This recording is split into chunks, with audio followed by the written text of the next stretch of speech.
Welcome to Stone Soup Poetry. Yes, did everyone do the bill? Yeah, exactly. The director of the at the assemblage gallery said, let's get some new photos from Stone Soup to help promote. So I knew I had to throw a bill there because I knew he was going to do the hands. So that worked out for all of us, which is nice. Thank you all for coming tonight for our final gathering for March. It is online, of course. You know that now, otherwise you wouldn't be here. And if you're listening to this the day after, you must be hearing this on YouTube or on our recorded video at the Stone Soup Facebook page, which I hope you joined. And stay tuned for more wonderful Stone Soup poetry news coming up hopefully in the next couple of days. National Poetry Writing Month is coming up, also known as Global Poetry Writing Month. That is coming up this Saturday, April 1st is when it all kicks off.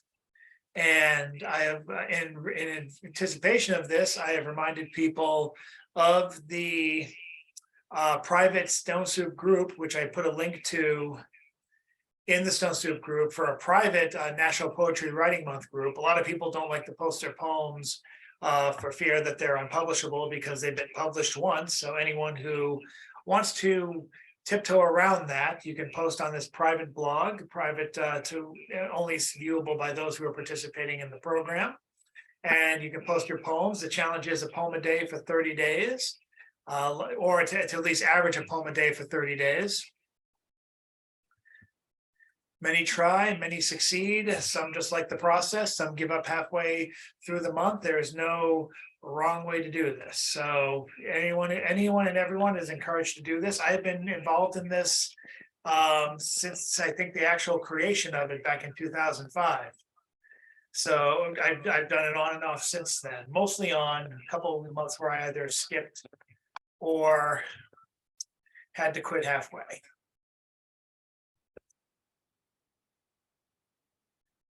So I hope you guys take part of that. And there's, of course, a link to the National Poetry Writing Month website, which if you need help, they will offer writing prompts and also links to other websites and blogs of writers who are taking part in it. So if you've never taken advantage of those resources, I highly recommend you do. And moving on, our feature tonight is one of the who I call the Lily Poets. Frances Donovan, whose brand new book is out through Lily Poetry Review. She's been published in a Lily Poetry Review, and I can't say Lily Poetry Review enough. This is a journal that's only a couple of years old, but has been really making a mark locally, as not only in its regular journal, but also through its published books. Frances Donovan is the author of Arboretum in a Jar from Lily Poetry Review Books, published this year. She'll no doubt post links to the book. And I hope she also publishes links to her Venmo account or PayPal, however you want to pay the poets tonight. I hope you guys please do. I do want to thank the poets for what they do. And unfortunately, I can't pass a hat virtually. Well, I can pass a hat around, but I'm going to look stupid and it's going to drop at my feet. So please do what you can.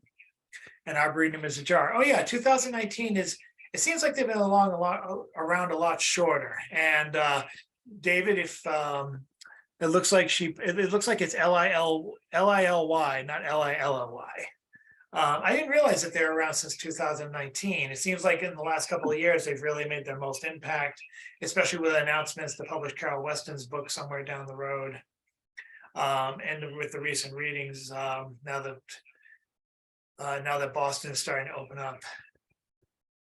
Bill's calling himself David. Okay, leave David alone, Bill. Let us, good Lord, Bill. Up first on the open mic, because we do have the open mic before the feature. Thanks to everyone who is participating in this randomly drawn Ramdonator 5000 selected open mic. Let us welcome up first, back on. She looks like we lost her for a second there, but Jan Rowe is back, and the Ramdonator has selected her to kick off the poetry reading, or at least the open mic part of it. Hi, Ed. Hi, how are you? Good. All you gotta do is unmute yourself, Jan. And you're on. There you go. Okay. This is actually something I read last week, but Nancy Johnson didn't hear it, but she's not on because I wasn't by the mic right. But this is good to read again. Informant to divide, destroy. Michael, Mickey, Allen, Windecker II. Who threw that pie? That was my favorite Three Stooges. Curly Joe was running around with a balloon attached to his coat. He ran by the mirror.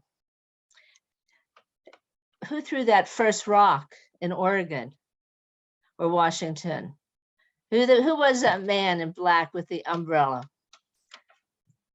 That was an off-duty policeman, Caucasian, of course.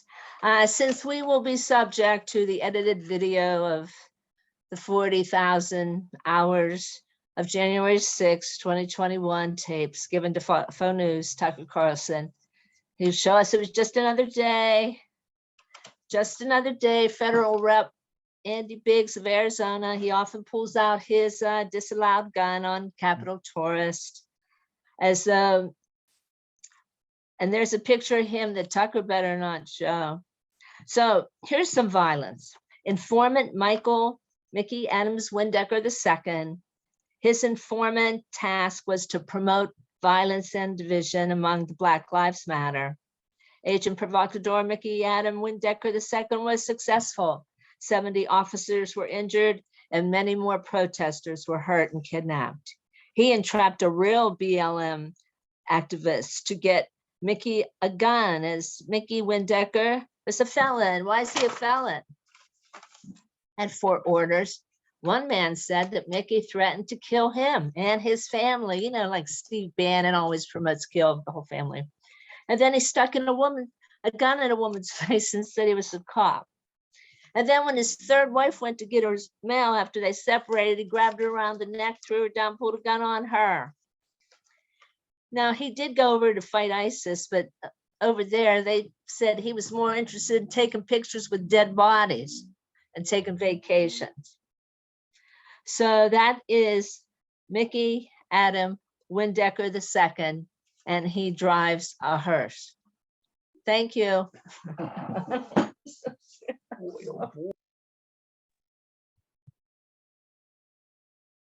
Because of course he does. Thank you so much, Jan. I'm glad I got to hear that a second time. And unfortunately, Nancy Johnson has not joined us yet, even though I gave her all the information. She might be caught up, but hopefully we'll hear from her. Up next on our open mic, let's welcome up Mr. David Miller. Goodness My gracious. unofficial fact checker, and thanks again for the Lily facts. Yeah. Okay. Thanks, everybody. Don't see needs a good ombudsman. It's not. It is. I appreciate it. Sure. So this is, excuse me. This is titled "These Among Other Questions." Weren't your 20s a banquet of mistakes? Did you love your fool ideas with every one of your 37 trillion cells? Didn't you bask in each lively blunder? Didn't it feel like you had to invent everything? Like the narrow guy wearing black on the subway. Being weird isn't enough, his button reminded you. Didn't you think that other one who pinned himself immoral minority might be raging against not the machine, but a punk hamster wheel? As a child, didn't you find a portion of heart muscle rediscovered with each fresh piece of music? Didn't this map all your cardinal points? You thought you would ride away in all directions. Weren't you searching in that 3rd apartment to find your feet? You were knocked stark off your base, what with the pompadour president rising just as the wire-rimmed rock idol bled to death after starting over. Where were your feet? You walked into your famous quarter century and it was smack against a bolted door. What did you imagine you'd leave behind you? Gilded footprints for unknowns to point at and admire. Imprints of your face as esoteric memorial. Every month's job was, first, make the rent. Second, become brilliant. Didn't you almost see your accidental life as a flagstone path you set in front of you, one stone per step? Some split, taking your weight. It hurt your back, this pilgrim's progress. But if you dropped them, where would you go? Didn't you like the way the coyote pedaled his hind paws away up in the smirking air? The canyon floor, patient every time. When did you ever stop acting out this vaudeville cartoon? You, who are afraid of heights. Thank you.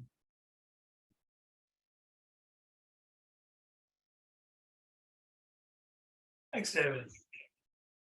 Up next is someone who I'm so glad joined us again. They joined us, I think, earlier this year, or late last year. Who can tell at this point? I think it was late last year, and I'm so glad they're joining us today. Ari Whipple. Oh goodness, is it my turn already? Okay. So I've been playing with Chat GPT and I'm writing a chat book using Chat GPT. I know I'm one of those people, but I was wanting to play with it. So I'm writing a chat book basically with Chat GPT about their ideas about human childhood, how Chat GPT sees human childhood, and writing stories basically based on that. So here's a poem that the Chat GPT wrote based on prompts that I gave it. So this is not me writing, it's a collaboration between myself and Chat GPT. It's called, and the title was the Chat GPT came up with is called Brave New Childhood. So here it is. Childhood, a guarded memory of an infant grown in a test tube, character generation predetermined, a life in the image of brave new world. Lovers parted before they knew love, a union prescribed, quickly dissolved.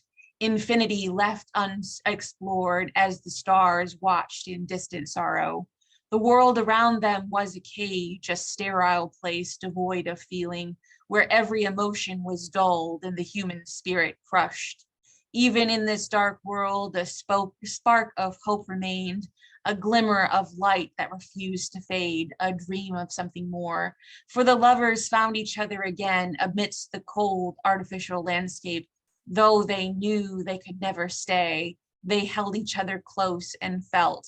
And in that moment, they understood that the greatest triumph was not in escaping, but in continuing to love, even in a world they tried to take it away.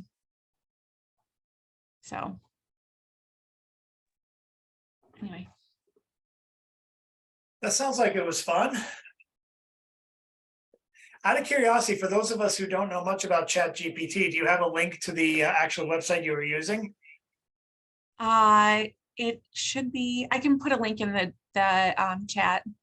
That'd be cool. I would, it's kind of fun. I mean, I haven't tried it yet, but I was actually talking about it with my newspaper friends, from the student newspaper. The student newspaper turned 90, and all of a sudden someone brought up Chat GPT, and they brought up, "Oh, Chad, your poems might be in the system because you're online everywhere."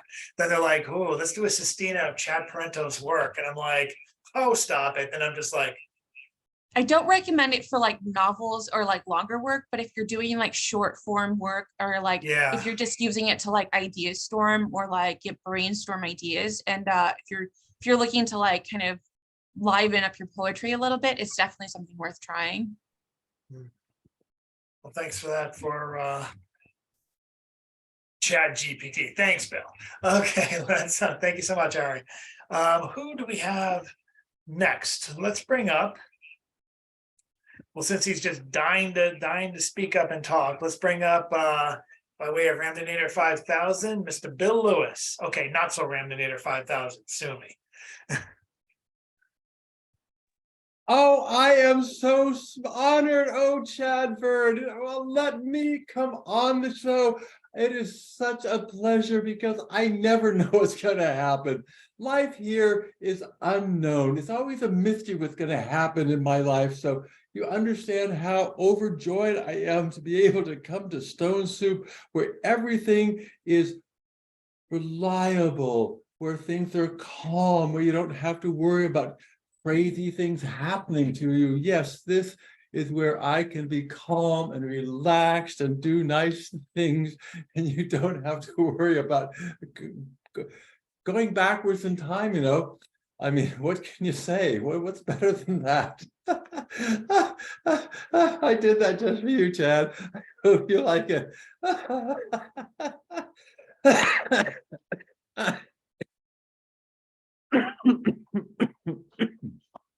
Oh. Life is so wonderful. Oh my goodness gracious, we have it so good. Oh, we are the luckiest human. You know how lucky we human beings are that live today? Oh my goodness gracious. We have it so good, so wonderful. For all our problems, we got problems, but compared to any other time in history, we got it good.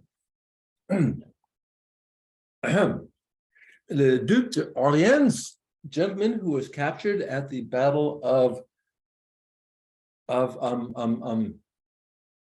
Arden.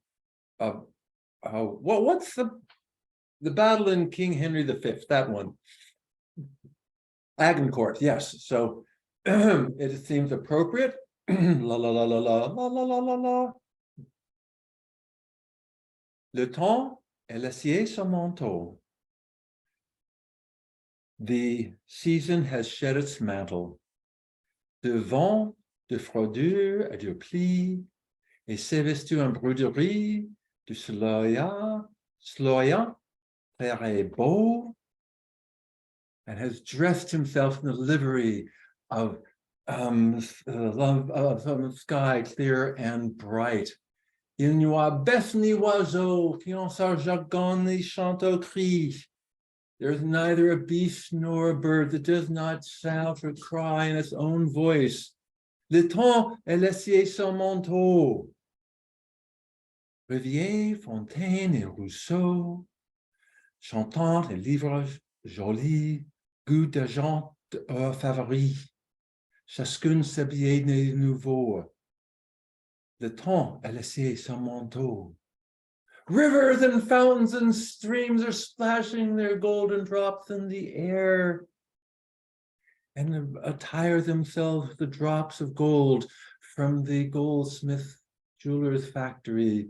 Everyone puts on their new clothes. The spring has sprung. The winter has left its mantle. Woo!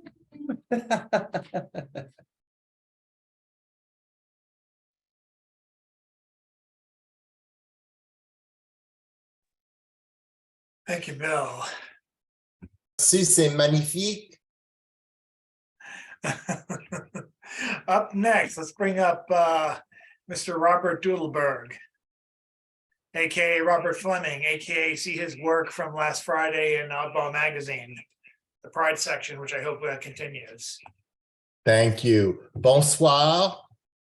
Do you have the share screen available? Thank you. Good evening. I'm Robert Fleming, a graphic artist and writer from Delaware. And I just made a submission to a Delaware literary magazine called Next Page Inc. Their theme is danger and daring. So I'm going to share a few pieces on that. Is it working? It is working. Okay, good. I'm just going to start off by showing you, this is the website for the magazine, Next Page Inc., and it's in Dover, Delaware, which is about 40 miles north of where I live.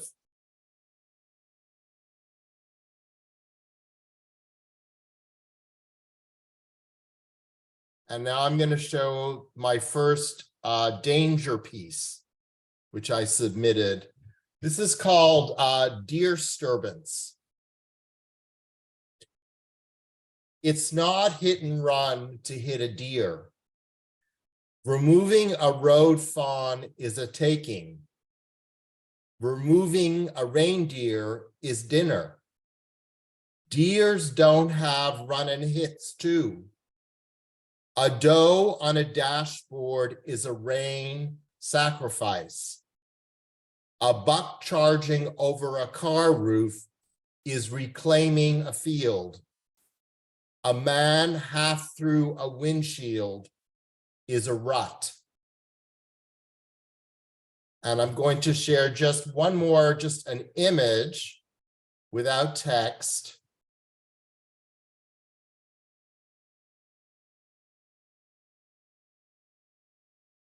This is more of the danger theme, but it's more of a horror flair. And I'm currently doing a mentorship with the Horror Writers Association. My mentor is Manny Blacksher. He encouraged me to remove my titles from my pieces and put them on separate side panels. So I'm no longer putting them there.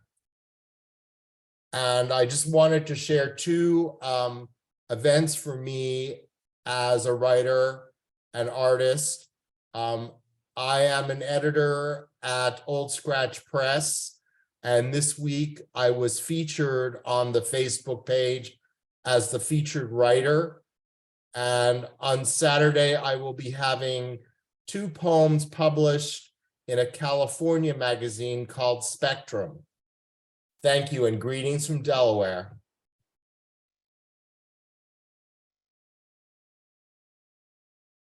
I know Spectrum very well. Congratulations with that. Thank you, Robert. And we got people from all over this this fine evening.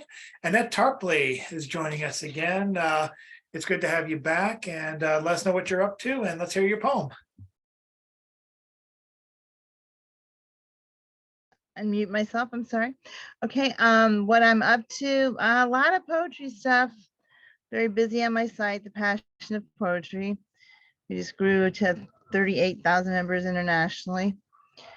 I'm doing a lot of pop chats, interviews with poets. Would love to interview some of y'all. And just keeping busy. So running contests, made a video for a contest winner recently, running another contest now. The winner will get a video made too by me. I'm not so sure I'm the best recitation person, but I try. But I'm so glad to be in all your presence. Bill, I don't know what it is about you, but you always horribly amuse me. So thank you for amusing me. But I wrote this actually right before we started. So it's kind of hot off the press. It's called In a World Unto Self. When I speak, are you really listening? As I communicate with you through my eyes, facial gestures, expressions, trying to captivate your attention. When I write, do you comprehend my meaning, whether straightforward or perhaps hidden behind a metaphorical paradox of words, riddled with meaning, awaiting for your astute discovery? The secret lies hidden, yet discoverable by those who seek to understand.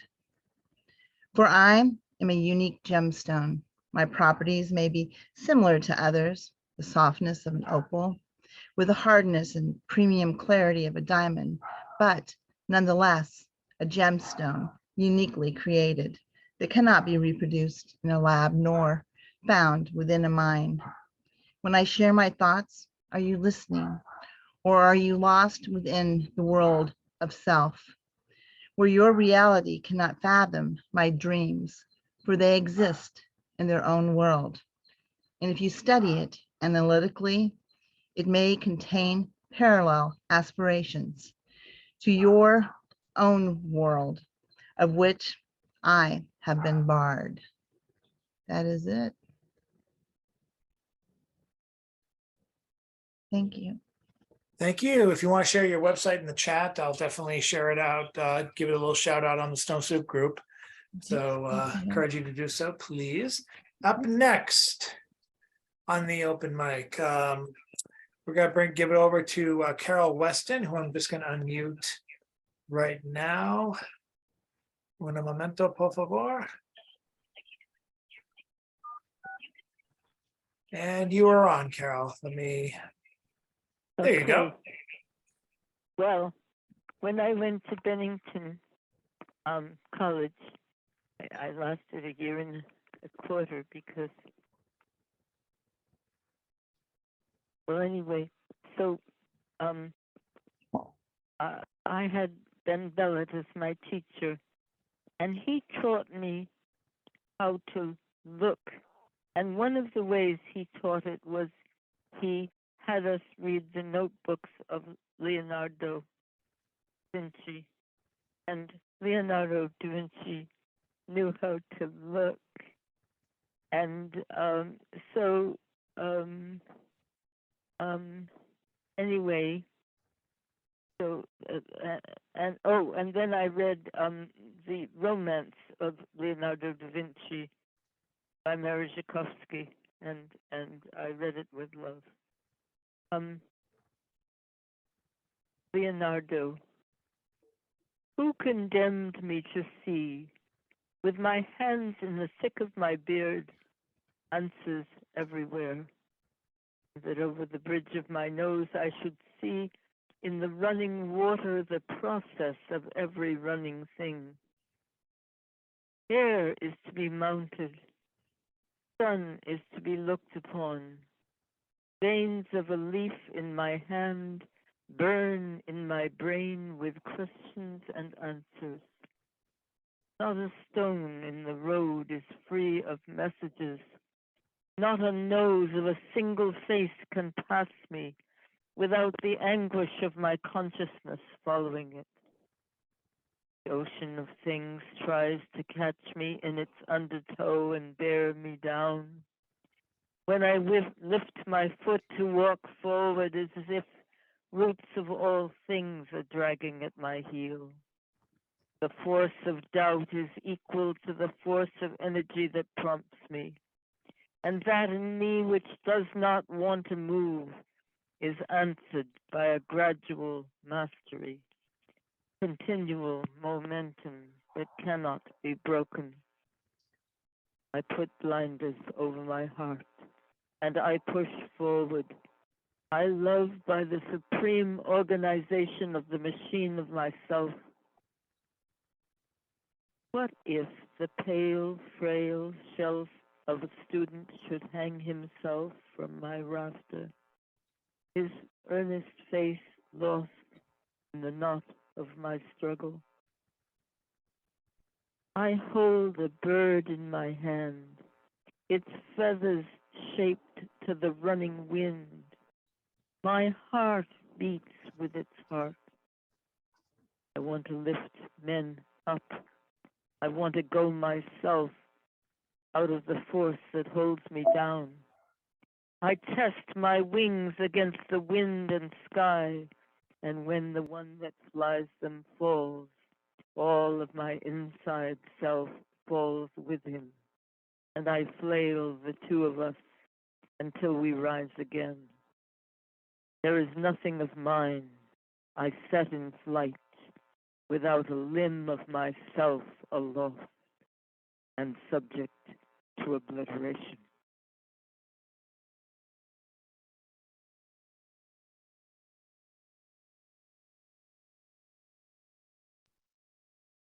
Thank you so much, Carol. Good to have you on as always. Hopefully we'll have more information on her book in the coming months, years, decades. It's coming out. We know that much. And we can't wait. And we can't wait till the Boston Poetry Marathon this summer. And of course, there, for those of you who are local, there is the Massachusetts Poetry Festival happening the first weekend of May.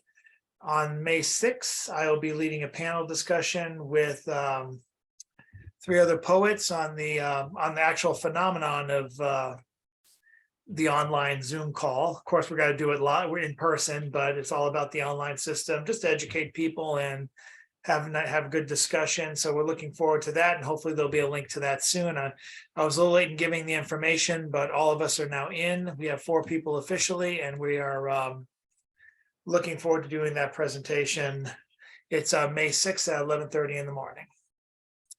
And of course, that were the least of the reasons is going to be presentations, readings, performances all over the center, all over the area of Salem. It's easy to get to via the commuter rail. You get off the Salem stop, it's just a quick walk away. I'm hoping to even get a hotel there. And I recommend you do so if you can afford it, or at least you just be down there for a couple of days.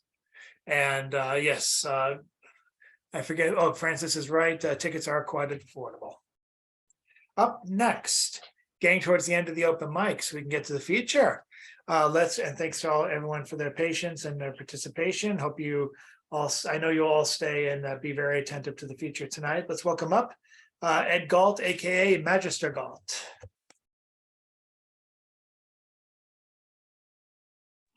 Thank you very much. My poem today is called Closing Time.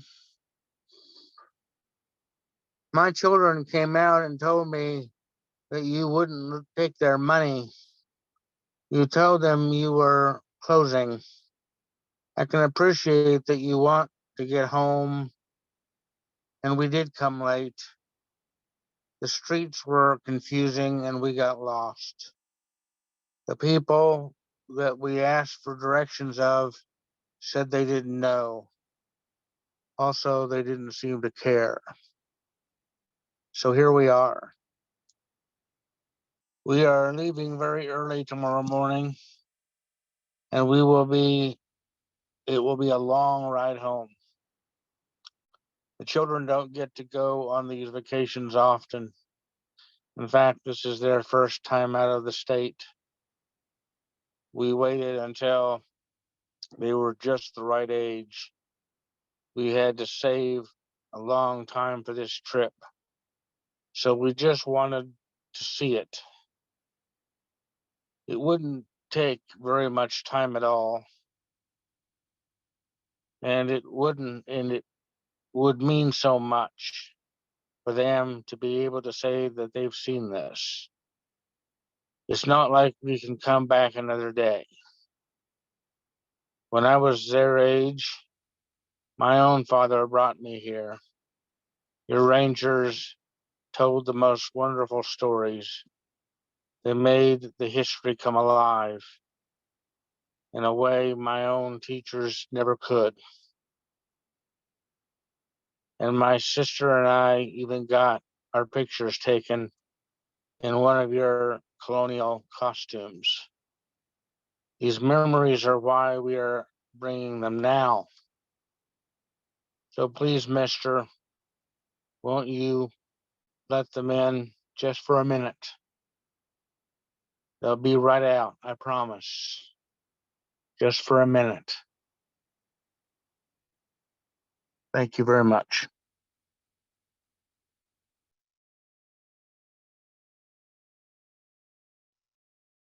Thank you, Mr. Galt, aka Magister Galt. We have one more person on the open mic in a spoken word capacity, but before we do that, let's go to our musical interlude. Thanks to Mr. Ethan Mackler, the man I used to call and still do the pulse of Stone Soup, the pulse of the Boston poetry scene. You can see him in performances with the Garage Poets. I know that the Garage Poets are holding a couple of readings this coming month, and hopefully some more events to come. Ethan will let us know those, of course. But Ethan Mackler, the mic is yours.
Thank you, Ethan, and check out the Garage Poets Facebook page.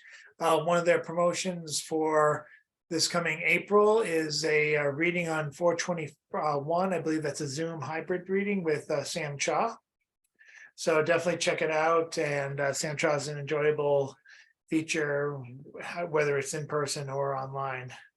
Looking forward to that, as well as any other amount of events going on this coming National Poetry Month. It's going to be a busy time for a lot of us. Up next and closing out the open mic before our feature, check out his column every Thursday morning at oddballmagazine.com. It's his poem column, It's All One Thing. Thank you very much, Mr. James Van Loy.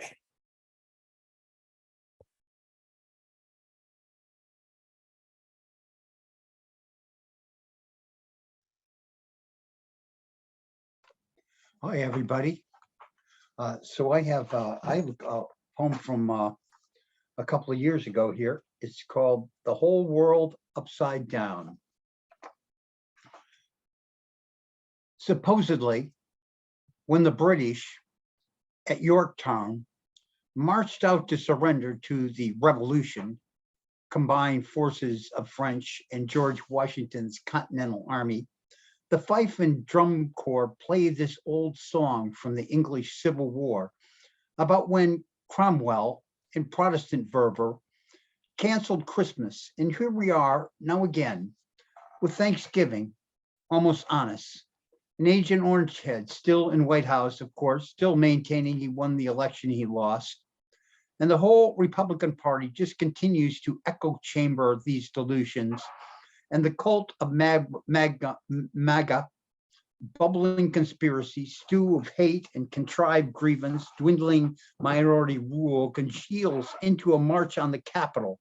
Their party is controlled the last 25 years since the Newt did his contract on America in 1994, when the current ongoing crisis, long already apparent, if only to nutcases like myself, but quite real nonetheless, everyone still thought, why not go along to get along, go times, get, as neoliberalism was getting the former USSR as it was sold off to the oligarchs.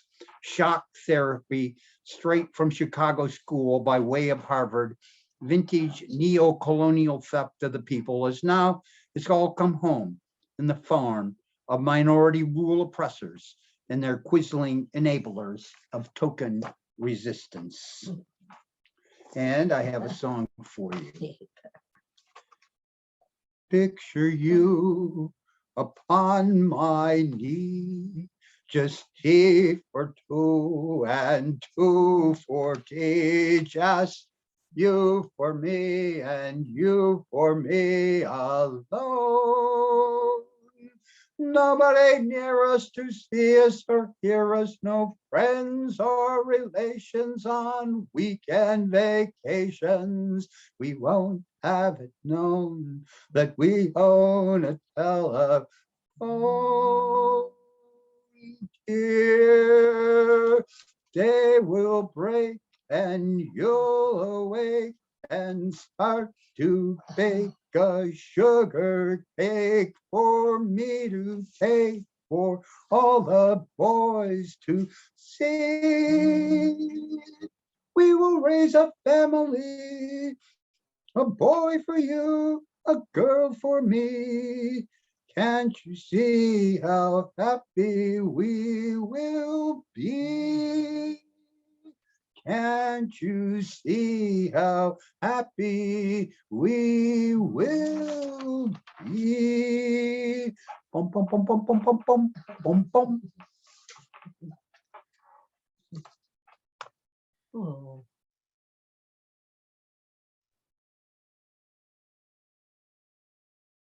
Thank you, James Van Loy, and of course, thanks to everyone who participated in the open mic. And thanks as I get your attention now to our feature. And I want to remind you, we'll repost these tomorrow morning. The Venmo and the PayPal have been posted for our feature poet. And I hope you guys send some sort of donation just to show your appreciation, or at the very least, purchase their book. I'll be looking forward to hearing good news about that tomorrow morning. These poets need your support. I take no money on this. And I'll be donating myself. So I hope you guys, just to throw a couple bucks. That's all. That's all I ask you, Sam. Less cost to send money to a poet than to buy a drink at buy a drink in a Boston bar.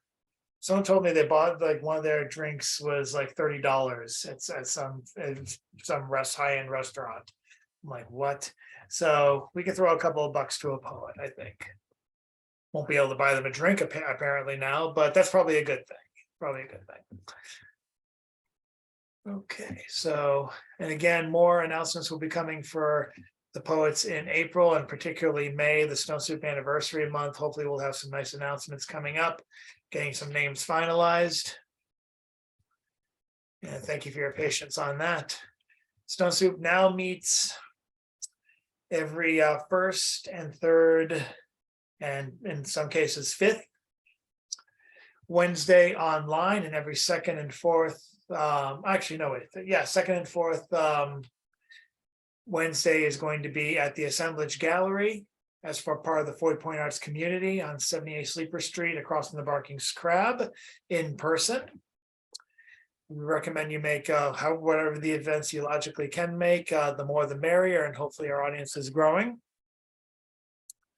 It's been a while to crawl back after the pandemic, and I appreciate everyone who still continues to join us online in one form or another. Our feature tonight is Francis Donovan. Francis Donovan is the author of Arboretum in a Jar from Lily Poetry Review Books 2023. Her chapbook Mad Quick Hand of the Seashore was a finalist for a Lambda Literary Award. Donovan's poems have appeared in Lily Poetry Review, Solstice, Heavy Feather Review, Swim, that's SWWIM, and elsewhere. Her interviews of other poets can be found at the Rumpus and on her website. Donovan holds an MFA in poetry from Lesley University and is a certified poet educator with Mass Poetry. In 2019, Boston Poet Laureate Portia Olewola selected one of her poems to be displayed at Boston City Hall. Donovan's work deals with themes of hope, family, intergenerational trauma, and sexual and gender identity. She remembers fondly the summer of 1998 when she drove a bulldozer in a pride parade while wearing a bustier. Good times indeed, when parades were almost guaranteed to be fun, or at least most of the time. And sorry if I mispronounced Portia O's last name. I always confuse it with Abiodun Oyewole, so I get them mixed up in my head. Ladies and gentlemen, we're going to have, and friends and persons of all ages, shapes, and sizes, we're in for a good time tonight. So please put your hands together 30 to 40 times, virtually, visually, emoticonally, however you like, for Francis Donovan. Hi, everyone. Thanks for coming tonight. Thanks for the bell, Robert Doodleberg. Really excited to be here. I moved to Boston in 1999, and Stone Soup was the first poetry event I came to. So it's pretty exciting to be reading here as a feature. So I'm going to read one poem from my chapbook that came out in 2019. And I'm going to be reading a bunch of poems from Arboretum in a Jar. And then I'll be reading a couple of new poems. And I also wanted to thank Chad for publishing one of my poems in Oddball magazine. It was just as I was starting to send out my work again, and it was a big boost. Rest stop I-90 for Dan. Two women cross the pavement, smooth coiffures, linen dresses, clear plastic heels, stripper heels, the kind that graced the stage at Bare Assets, where I sat in my Naugahyde jacket, doling out money with my girlfriend, the daddy dyke among all the sad-faced men. Is that what you want?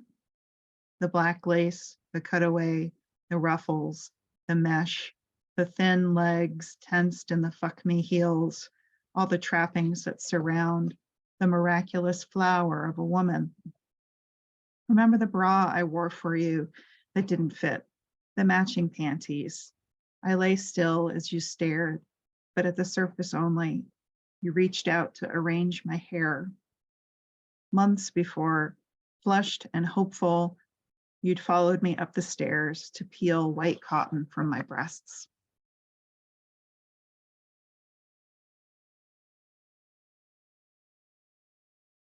So this, somebody asked me today, when did I write this book? And I just kind of had to laugh because, as you guys know, books of poetry don't get written like over a finite period of time.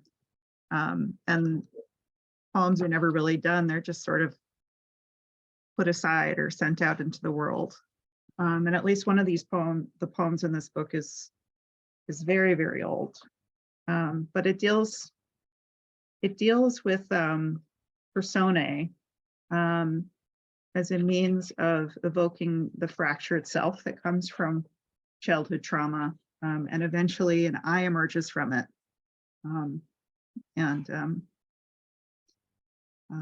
So that happens. So Rapunzel, free of the tower, in the whole wilderness waiting, she never searches for the prince. Her hair grows back. She buzzes it again and again, the salty prickle of a freshly shorn scalp. Here's what she finds: 3 bats floating in the gloaming, insect bites, grocery cart dripping with weeds, 3 bright red berries against black branches and a crust of snow, a burning marsh, an island full of bird shit, an island full of flamboyant, a grassy bank by Route 9 where she teaches herself the tarot, sunlight rolling down a green slope to the Hudson, 2 toads croaking in the palm of her hand, lentils and rice with carrot sticks, a church full of pagans and atheists, Harvard yards, frozen mud. In January, it's in different trees. 3 cones from the hemlock tree, dirty and precious in her pocket. A feral cat who hides in her closet. A 3-decker in February, cold, radiating from the wall into her bedclothes. Glow of the computer screen, late in the night. What is she seeking? Always seeking.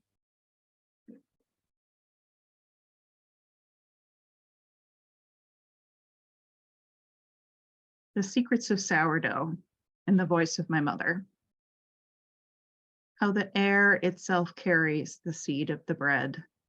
Gold mad, men in denim pull it from the wind while they sift the silt from the river. Down coast, the ship's dock, piled with rice and sailors. Dressed in white, they descend the gangplanks. The sun's a bitter pill. I tear my knees on the asphalt. When my father comes back to land and dies, my mother forgets my name. I meet a man who's mostly naked. I cook him a pot of wonton soup. I go to Mexico, but he turns back at the border, his hands full of peacocks. When I return, he takes me home. I wake up with him spreading his wings inside me.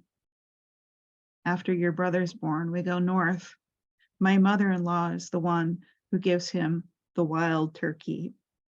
When he spends all our money and the neighbors shoot the chickens, I pull bread out of the air to feed you.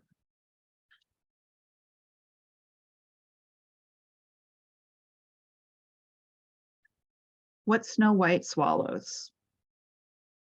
Ginger snaps, a matchstick, square pizza in the school cafeteria, her body spreading in the mirror, the white cheek of a poison apple, the red cheek of a poison apple, cookies from the Keebler elves, grow up fast, your fault, your fault, your fault, whole wheat bread, sweet bliss of chocolate, how it gathers on the tongue and gums, the back of the mouth, turns sour. Gathering scabs, 3 tabs of acid, doll heads, their china eyes, paring knives. Your father ruined our lives. 2 cups of gin and a cup of juice. What do you mean you don't know how to lock the door? You should have known it was an accident. It never happened. There you go, Post-it notes, 30 red and white pills, slick as M&Ms.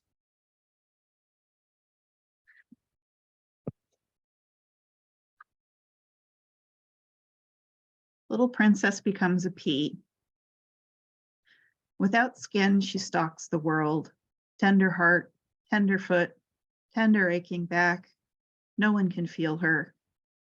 It's safe here in the darkness. Mattress upon mattress makes her safe. Sometimes she's dry. Sometimes she has a rock for company. Sometimes she's a rattle in a can. The witches used her for czar, but nothing comes of it. She just rattles and rattles.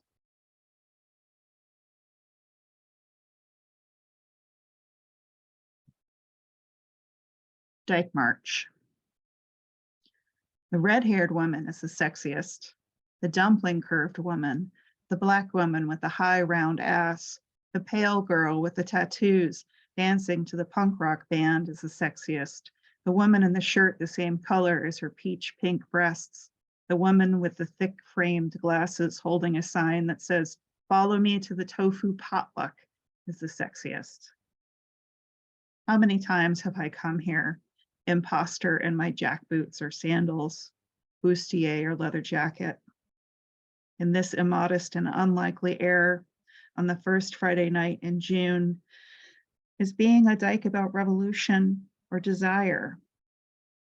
Lying in the grass, I turn to kiss a woman, her skin like a lyre, her lips trembling birds, and the revolution disappears and just 3 drops of rain fall from the summer sky.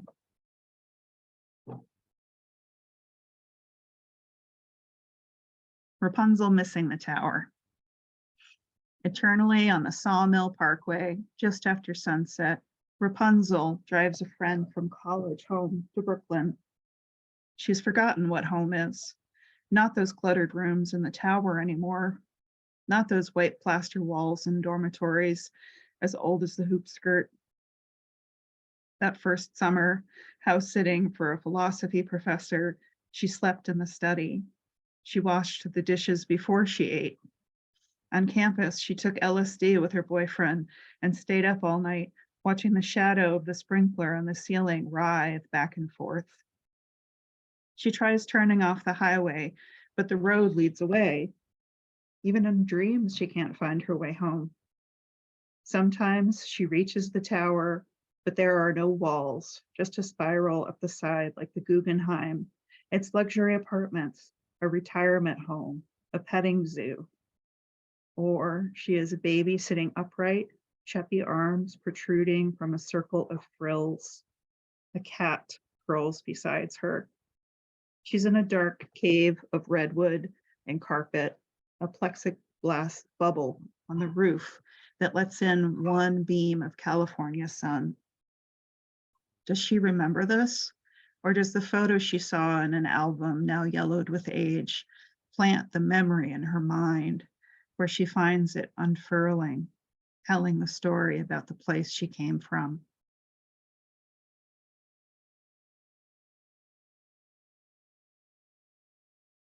Rapunzel locks her keys in the tower. The witch gave Rapunzel keys when she was 11. The witch works overtime. Rapunzel takes the trash to the chute, hears the door click behind her. The key is sitting on the kitchen table. The hallway stinks of cabbage and mold. The lobby echoes over grimy linoleum. The front lock's always broken. She steps outside. The 6-lane boulevard, the strip of tired ginkgos, sharp, dark smell of car exhaust. The back of the Hartman Theater is crumbling bricks. The sky darkens to cobalt. No coat and no keys. Traffic thickens and she's adrift. Feet aching. She paces in the graying light down to the plaza across from City Hall, its staring clock face. Buses come and go. Her wallet's in the tower too. The library's white columns telescope down Main Street, past the Chinese restaurant, the bar named Apples, where they'll serve her without carding, past the Palace Theater, where she ushers Saturday nights, the Landmark Center with the ice ring below street level, the mall bulks in the distance, pacing, prickle on the back of her neck, never too long in one place, knows not to catch the eyes of the men who pass her by.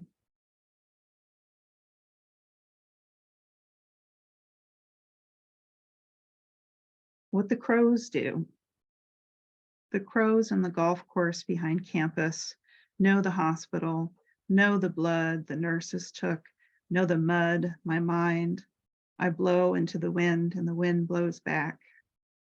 In the hemlock, the crows witness me transfixed by an icicle dangling from the tip of a broken branch, milky white against bark the color of old blood. My feet on the pavement, its feet on the tree. In the courtyard, they coax our cat 20 feet up the trunk of a red oak. Calm down, I yell, and he picks his way face first down the bark. Today, the crows huddle in the lee of the white pines. I'm walking in a thin curtain of sleet, breathing hard. My spirits rises. The crows' beaks open.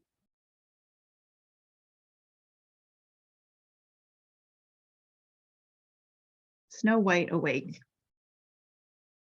The queen died, of course. Here's her inheritance.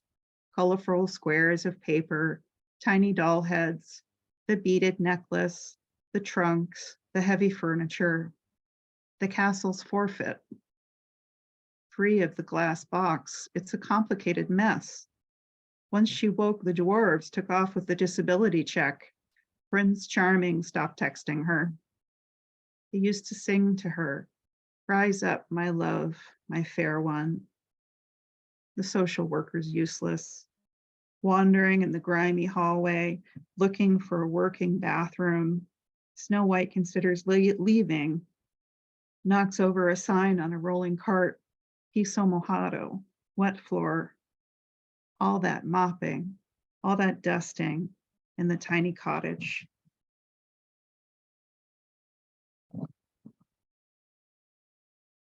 Little princess becomes a girl.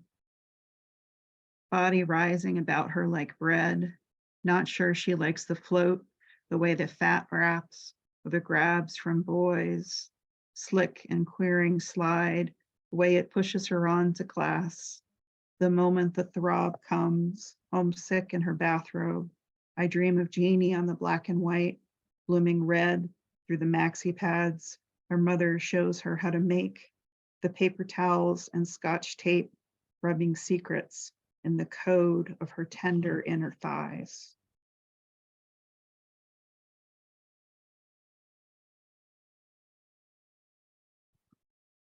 That's Snow White.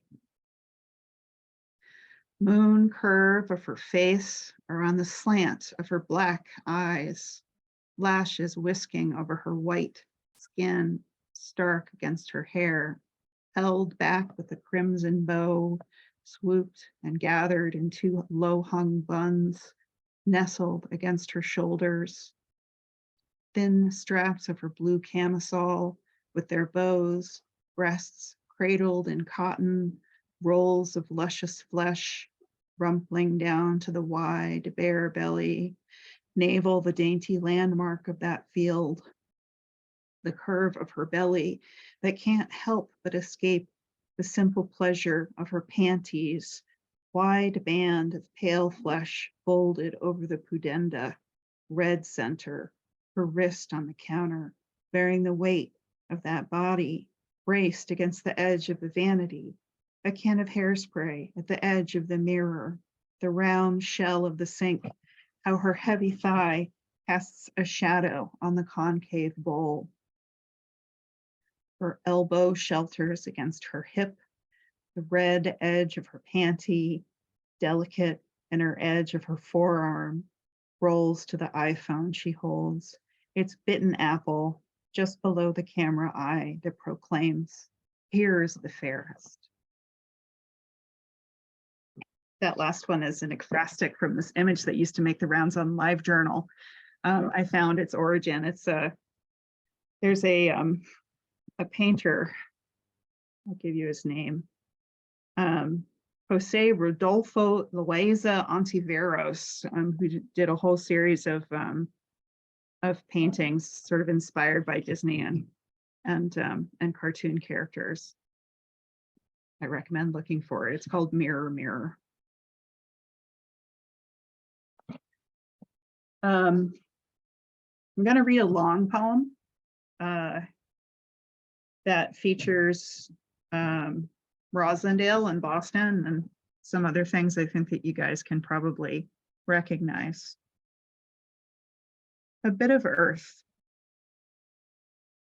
On the way to couples therapy, we pass at least 3 different barber shops, one for the Brazilians and one for the Blacks, one for the Greeks. Mark goes to a Palestinian because that's where he was living when we met. We couldn't afford that neighborhood, so we moved to Roslindale, where we've joined the tide of white professionals, pricing out the families who have been here since the 40s. Black and Irish and Italian and Dominican and French Canadian, and my next door neighbor who was a mix of Filipino and Dutch, and me who was just mixed up. My partner is the kind of man who wants to go to couples therapy and cooks dinner and empties the dishwasher, so I try to forgive him for growing up in deluxe Duxbury instead of St. John's Towers in Stamford. I used to think growing up a white girl in the projects meant I couldn't be a racist, like trading now-a-laters with Darla Daniels in the lobby of Tower B meant it would be okay when I asked a Black girl in the high school bathroom if I could touch her hair. Like it would be okay to say to my Black professor, "We fixed all that racism stuff in the 60s, didn't we?" Like Mrs. Drugi with her house in Greenwich with a grand piano would have driven me to Yale to research a history report on the 10th century Omar al-Khayyam because I was the sort of girl with potential. In Roslindale, our house has a lawn and an apple tree and enough light in the yard to grow vegetables. And every time I plant something in the ground and know I will be here next year to see it growing because there is no landlord to raise the rent, I feel a delicious thrill somewhere between my heart and the back of my skull. In our 6th floor apartment in the towers, I tended a hanging garden of spider plants and wandering Jew. High above the asphalt, I learned to pop the grimy screen, couldn't stand the scrim between me and the world, however sooty. Each morning I would greet the great chestnut tree who spread her limbs across the parking lot, a world unto herself. The ginkgos huddled in their dirt squares on the sidewalk. The spare grass huddled on the traffic islands. The spider plants languished on the windowsill. The Boston fern died in the dry winter air. I read The Secret Garden and imagined my own bit of earth, and now that I have one, I can barely stand that thrill rising. I get to see my bulbs come up in the spring because the government gave my partner a cheap mortgage for carrying an M16 around Bosnia, searching for war criminals. They also sent him to Gitmo after 9/11, but that's another poem. In the Army, he's had more Black bosses than I've ever had. I wonder if any of the kids from the towers found a way to buy a bit of earth, and did they have to carry a gun to do it? This is your 2-poem warning. I've been writing a series of sonnets, American sonnets, inspired by writers like Terrence Hayes and Diane Seuss, who has this awesome book called Frank Sonnets.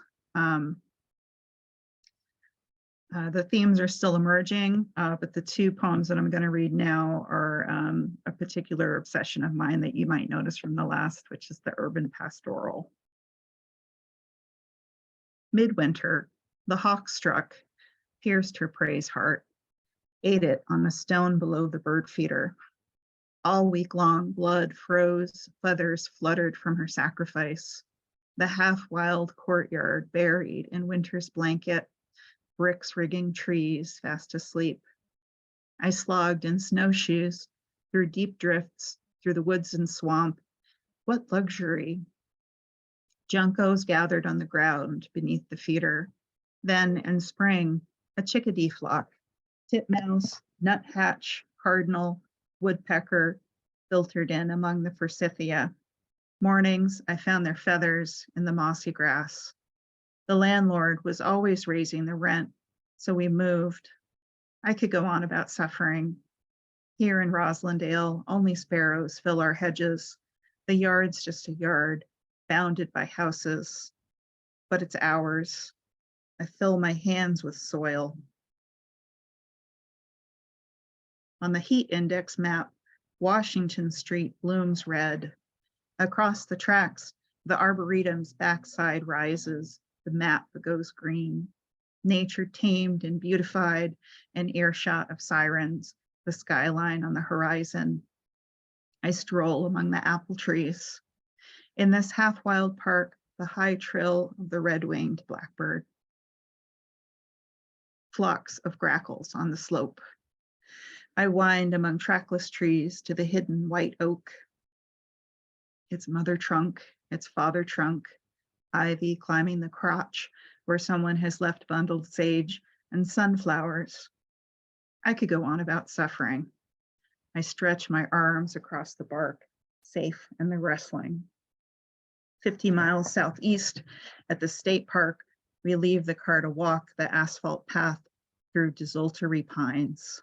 Bags of dog shit, tied clothes, litter the side, piles of them, the trash can overflowing. We see no one, just these leavings. Thanks, everyone.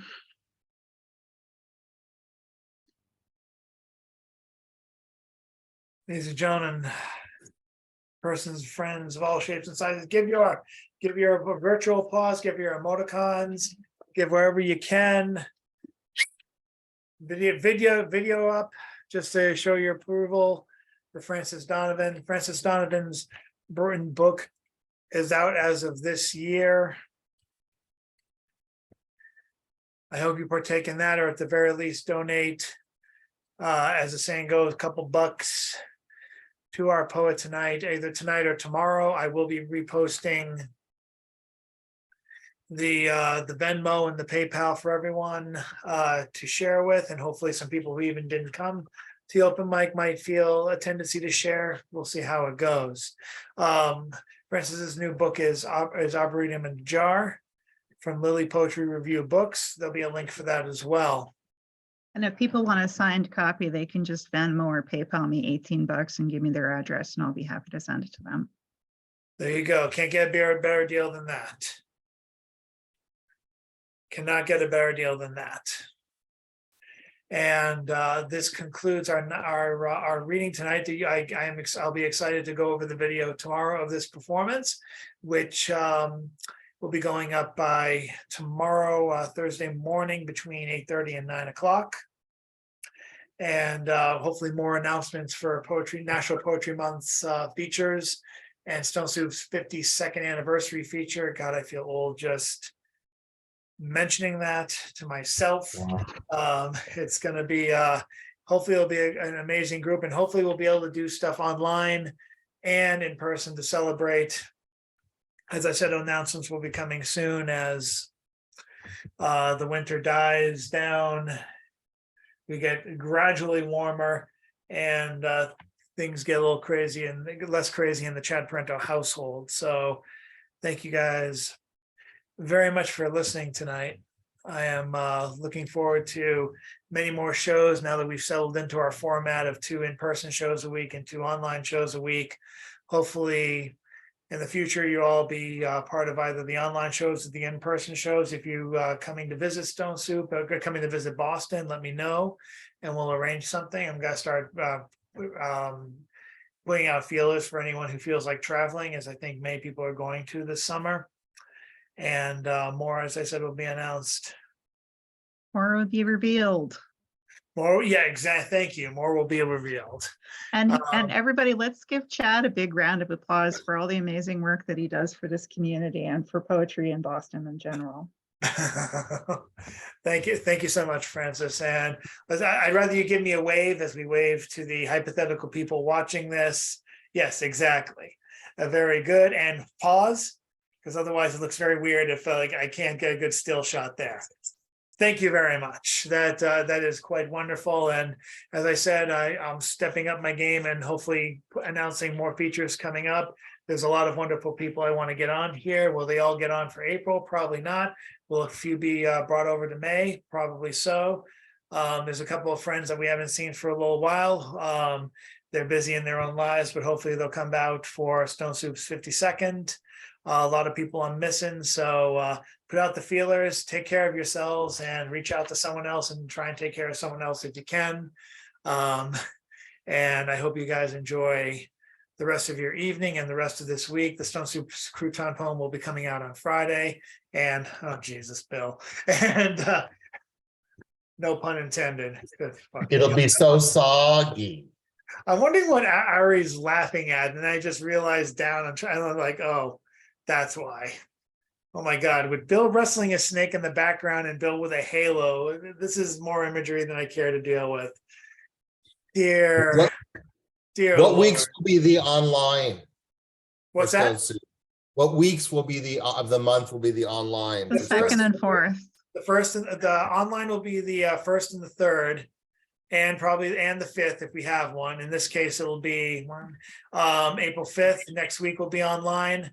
The 19th will be online, and then for the in-person shows will be the 12th and the 26th. So I encourage you. What's that? the in-person are the second and fourth weeks. Yes. Okay. And I encourage you guys, if you have not considered it yet, to do so and try and join the Stone Soup Facebook group, the private group for National Poetry Month. I put links up there. I'll keep the links stuck up. I'll pin the links to the board tonight. 30 poems in 30 days is a big challenge, but I always find it worth it. And I hope you guys do too. Good luck and take care of yourselves and have a good night. Thanks, Jeff. Or as I like to say, the show's over. See you next time. Bye now.